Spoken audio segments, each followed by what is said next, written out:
provinces where blacks were killing blacks during apartheid, sponsored by apartheid government, is the same provinces where blacks are beating blacks today. The script is the same. The writer of the script is the same. Why do you ask me?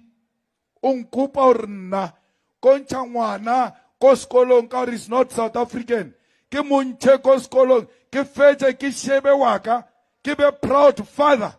After removing a black child from school, when the black children were removed from school with bullets in 1976, when our parents were removed from school because they did not have school fees, I must play that role. Me, I will never do it.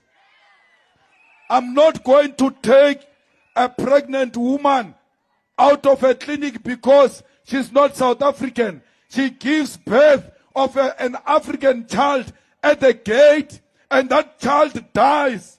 And you want me to do that and be proud and look at my children and say, I'm a proud father after I stopped life, after I killed someone? I will not do that. I did not join politics to be voted for. I was too young when I joined politics. These positions that I have came as a result of my participation.